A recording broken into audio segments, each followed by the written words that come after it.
मोहम्मद मुबारक वसल्लम सलातो वस्सलामु अलैका या रसूलल्लाह सलातो वस्सलामु अलैका या हबीबल्लाह सल्लल्लाहु तआला अला मुहम्मद।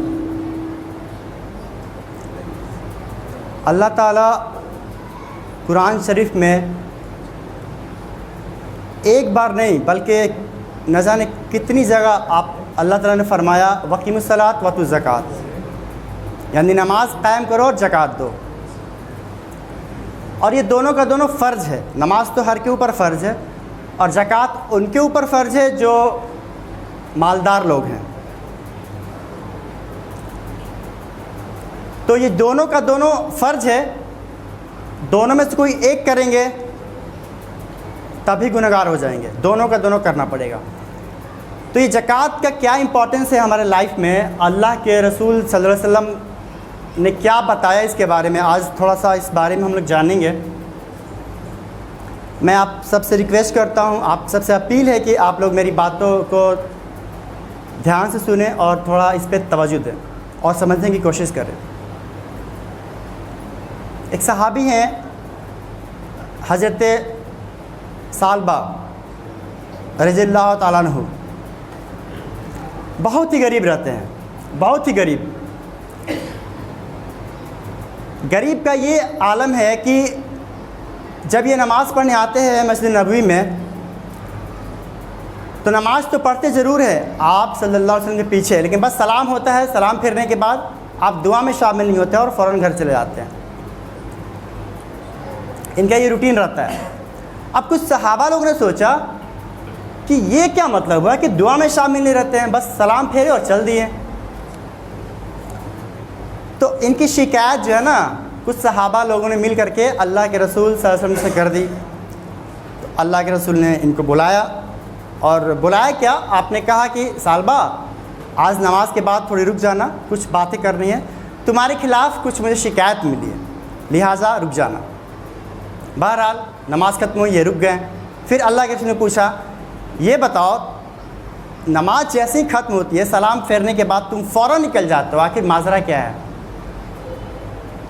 तो सहाबा ने बताया कि या रसूलल्लाह, मैं इतना गरीब हूँ कि मेरे पास ये एक ही लिबास है और ये इसी लिबास में पहन करके मस्जिद नबी में आता हूँ और आपके पीछे नमाज़ पढ़ता हूँ 5 वक्त का, और उसके फ़ौरन बाद तुरंत इसलिए चला जाता हूँ क्योंकि मेरी घर पे जो मेरी वाइफ है, मेरी अहलिया है, वो इसी लिबास को पहन के नमाज़ पढ़ती है। कहीं अगर मैं देर किया तो कहीं नमाज का वक्त क़ज़ा ना हो जाए, इसलिए मैं चला जाता हूँ। इतना कहने के बाद वो सहाबी कहते हैं कि या रसूलल्लाह, चूँकि मैं बहुत ज़्यादा गरीब हूँ, आप मेरे हक़ में दुआ कर दीजिए कि मैं मालदार हो जाऊँ। तो अल्लाह के रसूल सल्लल्लाहु अलैहि वसल्लम को तो हर चीज़ का इल्म है। तो आपने फरमाया कि सालबा, तुम्हारे हक़ में यही बेहतर है कि तुम इसी हालत में रहो। लेकिन उसके बावजूद भी वो सालबा रज़ियल्लाहु तआला अन्हु फिर से दोबारा कहते हैं कि या रसूलल्लाह, आप दुआ कर दीजिए कि मैं मालदार बन जाऊँ। फिर आपने वही दोहराया बात को, तुम्हारे हक़ में यही बेहतर है। फिर उन्होंने तीसरी दफ़ा कहा कि या रसूलल्लाह, दुआ कर दीजिए कि मैं मालदार बन जाऊँ। 3 दफ़ा हो गया, आपने तीसरी बार भी यही कहा। बहरहाल चौथी बार जब हुई तो आपने दुआ कर दी, अल्लाह ताला से आपने दुआ कर दी। तो बहरहाल अल्लाह के रसूल सल्लल्लाहु अलैहि वसल्लम जब हाथ उठा दे अल्लाह के बारगाह में, तो आपकी दुआ कैसे ना कबूल होती? दुआ कबूल हो गई। देखिए, ये जो मैं हदीस बता रहा हूँ ना, ये रिवायत जो बता रहा हूँ, ये मफ़हूम बता रहा हूँ, निचोड़, उसका जो निचोड़ है ना, समरी, सारांश, वो बता रहा हूँ। तो दुआ कर दी अल्लाह के रसूल सल्लल्लाहु अलैहि वसल्लम ने। अब वो सहाबी को अल्लाह के रसूल सल्लल्लाहु अलैहि वसल्लम ने कुछ चंद बकरियाँ दे दी, और अब क्या हुआ कि बकरी को लेकर के वो मदीना शरीफ के शहर में रह करके वो बकरी भी करते थे और फिर बकरी का भी वो चराते थे और फिर नमाज भी पढ़ते थे। अब हुआ क्या कि बकरी ने बच्चा देना शुरू की, और बच्चा देते थे, इतना बच्चा हो गया कि तादाद इतना ज़्यादा हो गया कि अब इनसे संभले ना संभल पाया। और आखिरकार इन्होंने क्या किया कि अब जहाँ 5 वक्त की नमाज़ पढ़ते थे, अब वहाँ पे 2 वक्त की नमाज़ पढ़ना शुरू किए, यानी कि सिर्फ फ़जर का और इशा का, जोहर असर मगरिब गायब। उसके बाद फिर बकरी का तादाद इतना बढ़ गया, 2 दिन 4 दिन 8 दिन 16 दिन 32 इतना हो गया कि वो लास्ट में फिर वो बस्ती से बाहर चले गए। बकरियों का वहाँ पे जो चारागाह होता है, रेवड़, वहाँ पे वो तैयार किया और फिर वहाँ से वो काम करना शुरू किए। उसके बावजूद भी बकरी ने बकरी की तादाद इतनी जब बढ़ती चली गई तो आखिरकार वो जंगल का रास्ता इख्तियार किए और मदीना शरीफ छोड़ करके वो पास में जो जंगल था वहाँ पे चले गए। अब हालत ये हो गया कि जहाँ पे 2 वक्त का नमाज़ पढ़ते थे, अब 1 वक्त का भी नमाज नहीं पढ़ने लगे। वो सिर्फ एक टाइम जुमा के जुमा पढ़ते थे, हफ्ता में 1 दिन। ये हाल हो गया। क्यों? इतना वो बिज़ी हो गया ना कि क्या बताऊँ। बहरहाल इसी दरमियान सन 2 हिजरी में ज़कात का आयत नाजिल हो गया। तो अल्लाह के रसूल सल्लल्लाहु अलैहि वसल्लम ने अपने लोगों से कहा कि जाओ लोगों से ज़कात जो है ना कलेक्ट करके लेकर के आओ। लेकिन सालबा के बारे में ख़ास उन्होंने बताया कि उसके पास ज़रूर जाना। बहरहाल सहाबा लोग गए अपना कलेक्ट करने के लिए। तो सालबा के पास जब पहुँचे तो सालबा से कहें कि ऐसा है कि अल्लाह के रसूल ने कहा है कि ज़कात के लिए, और ये ज़कात का आयत नाजिल हुआ है, तो ज़कात में ऐसा है कि 40 में 1 बकरी देना है आपको अल्लाह के राह में। 40 बकरी अगर आपके पास है तो उसके बदले 1 बकरी देना है। ठीक है। जब ये बात सुनते हैं कि 40 में 1 बकरी दे देंगे, अरे यार ये तो बहुत ज़्यादा मेरा लॉस हो जाएगा।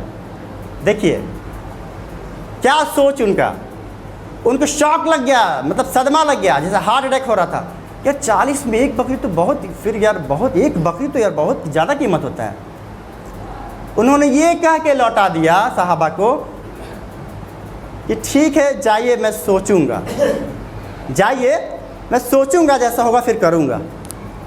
बहरहाल ये साहबा लोग जो है जहाँ जहाँ अपना कलेक्ट करना था करके लेकर के जब अल्लाह के रसूल के पास आए, आने के बाद अल्लाह के रसूल ने सबसे पहले पूछा कि सुनो सबसे पहले मुझे सालबा के बारे में बताओ, क्या हुआ उसके पास गए तो साहबा लोगों ने कहा कि या रसूल अल्लाह, जब हम लोगों ने आपके बारे में बताया कि ज़कात का आयत नाजिल हो गया है 40 में 1 बकरी, तो उन्होंने हम लोगों को लौटा दिया सिर्फ ये कह करके कि सोचेंगे हम। इतना सुनना था कि अल्लाह के रसूल सल्लल्लाहु अलैहि वसल्लम के मुंह से आह निकल गई। अबू बकर सिद्दीक़ रज़ियल्लाहु अन्हु फरमाते हैं कि मैं अल्लाह के रसूल सल्लल्लाहु अलैहि वसल्लम के आँख मुबारक से आंसू के 2 पतले पतले धार भी देखे।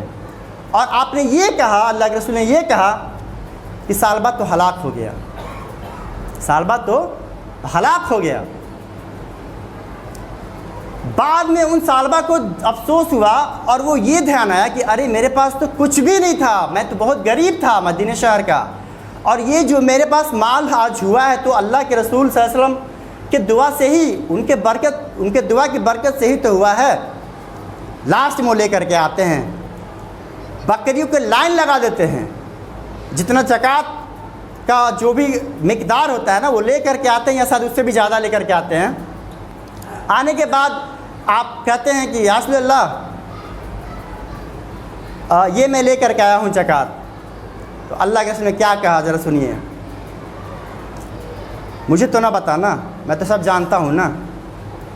जाओ तुम्हारे ज़कात को अल्लाह और अल्लाह के रसूल ने बातिल करार दे दिया है, ले जाओ, नहीं चाहिए तुम्हारा ज़कात, तुम्हारा ज़कात नहीं चाहिए, वापस ले जाओ यहाँ से। इतना सुनना था कि वो सालबा रज़ियल्लाहु अन्हु रोने लगे। बहरहाल रो करके भी क्या कर सकते थे। देखिए जहाँ मोहब्बत की बात होती है ना, वो सोच रहे थे कि अरे बाप रे 1 बकरी 40 पे 1 बकरी देना पड़ेगा। मोहब्बत की बात थी, मोहब्बत में क्या सोचना था, और ये सोच गए। बाद में उनका एहसास हुआ कि तो दुआ था अल्लाह के रसूल का। बहरहाल लौट गए वो। कुछ वक्त के बाद अल्लाह के रसूल सल्लल्लाहु अलैहि वसल्लम का आप पर्दा फरमा जाते हैं। उसके बाद फिर अव्वल खलीफा जो है ना अबू बकर सिद्दीक़ रज़ियल्लाहु अन्हु, उनका जब दौरे खिलाफत आता है तो फिर वो लेकर के आते हैं सालबा रज़ियल्लाहु अन्हु, वो ज़कात के तौर पे बकरी वगैरह या जो भी उनका जानवर था। तो अबू बकर सिद्दीक़ रज़ियल्लाहु अन्हु भी ये कह करके लौटा दिए कि जिसका ज़कात अल्लाह और अल्लाह के रसूल ने बातिल करार दे दिया, लेने से इनकार कर दिया, तो भला मेरी क्या औकात है कि मैं तुम्हारा ज़कात ले लूँ। मुझे नहीं चाहिए ज़कात, तुम्हारी ज़कात को अल्लाह की ज़रूरत नहीं है, तुम ले जाओ यहाँ से वापस। वो फिर से लेके गए। सेकंड खलीफा जो हैं उमर फारूक रज़ियल्लाहु अन्हु, उनके जब दौरे खिलाफत आया, उनके टाइम में भी वो लेकर के आए, उन्होंने भी लेने से इनकार कर दिया। हालांकि जो तीसरे खलीफा हैं उस्मान गनी रज़ियल्लाहु अन्हु, उनके खिलाफत में ये जो है इंतकाल फरमा जाते हैं साहबा।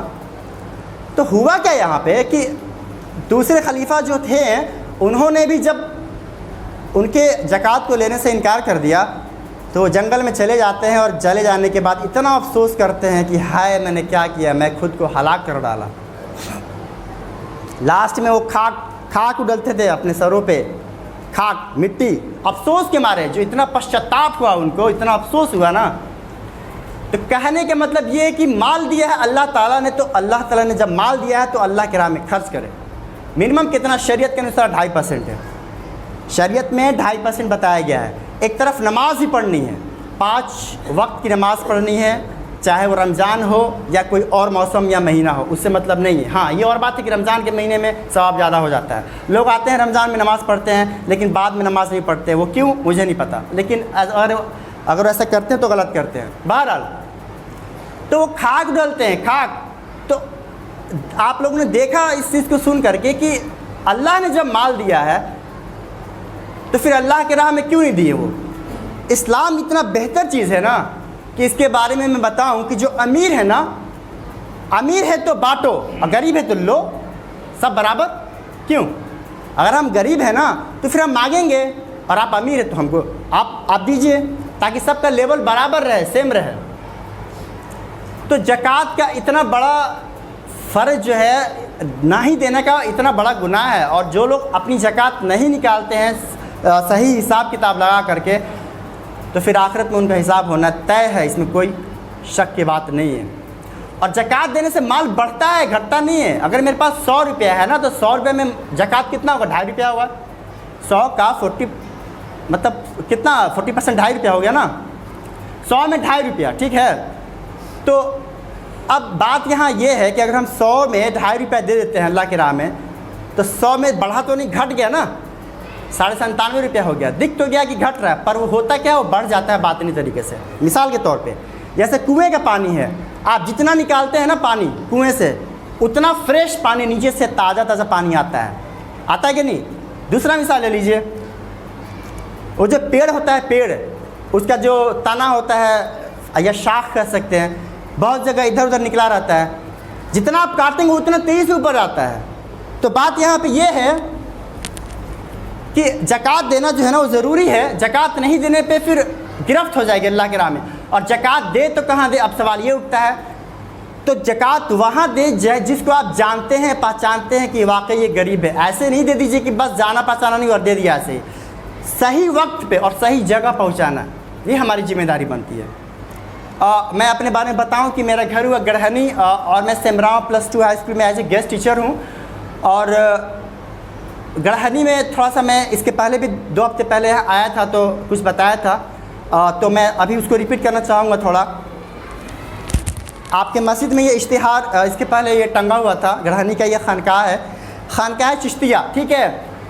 इसके बारे में मैं बता दूँ शॉर्ट में, चूँकि वक्त बहुत मुख्तसर है, कि ये खानकाह है। इसके अंदर मदरसे भी हैं, तकरीबन 22 बच्चे भी पढ़ते हैं, और इस मदरसे में यतीम बच्चे भी पढ़ते हैं।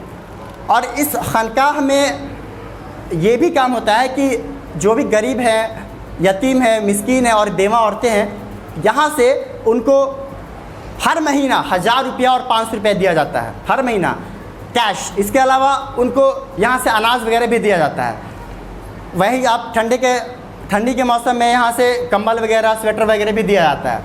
तो ये एक बेहतर जगह है जहाँ पे अगर आप पैसे देंगे तो ये बेहतर जगह आपके आपका जो है वो माल जो है अल्लाह के राह में खर्च होगा, फिर आपका सवाब इसका आखिरत में मिलेगा। जो लोग अपना माल अल्लाह के राह में खर्च करते हैं, हदीस में आया है, जो लोग अपना माल अल्लाह के राह में खर्च करते हैं और फिर फिर एहसान नहीं जताते हैं, उनका माल, उनका सवाब, उनका अजर उनके पास महफूज है, अल्लाह के पास महफूज है, और वो आखिरत में उनको मिल के रहेगा, और उनको कोई अफसोस नहीं होगा वहाँ पे। बहरहाल तो मैं वहाँ से आया हूँ, तो वहाँ पे अभी ये जो खानकाह है, तो अभी खानकाह में कुछ तामीरी काम लगाना बाकी है, बाउंड्री वगैरह सब अभी काम बाकी है इसका, ठीक है। तो मैं चाहूँगा कि आप लोग यहाँ पे इमदाद करें। फ़र्ज़ नमाज के बाद मैं वहाँ बैठ जाऊँगा, बाकी भी और कहीं कुछ जगहों से लोग आए होंगे, आप लोग वहाँ भी दीजिए। लेकिन चूँकि यहाँ से मैं आया हूँ इसलिए मैं यहाँ के बारे में बताया आप सबों को। ये ख़ास जगह है, खानकाह है, और यहाँ पे एक बात और हम कहना चाहेंगे कि टेक्निकल जो कोर्सेज होते हैं IITM, जैसे कि इलेक्ट्रिशियन हो गया, प्लम्बर हो गया, फिटर हो गया, ठीक है, वायरमैन हो गया, इस तरह का कोर्स भी आने वाले वक्त में इंशाअल्लाह हम लोगों ने सोचा है कि यहाँ पे हम लोग कराएं। क्योंकि आमतौर पर होता क्या है कि जो बच्चे मदरसे से पढ़ते हैं, पढ़ के जब निकलते हैं तो ऐसा ज़रूरी नहीं है कि वो सब इमाम ही बन जाएंगे या सब हाफिज़ ही बन जाते हैं।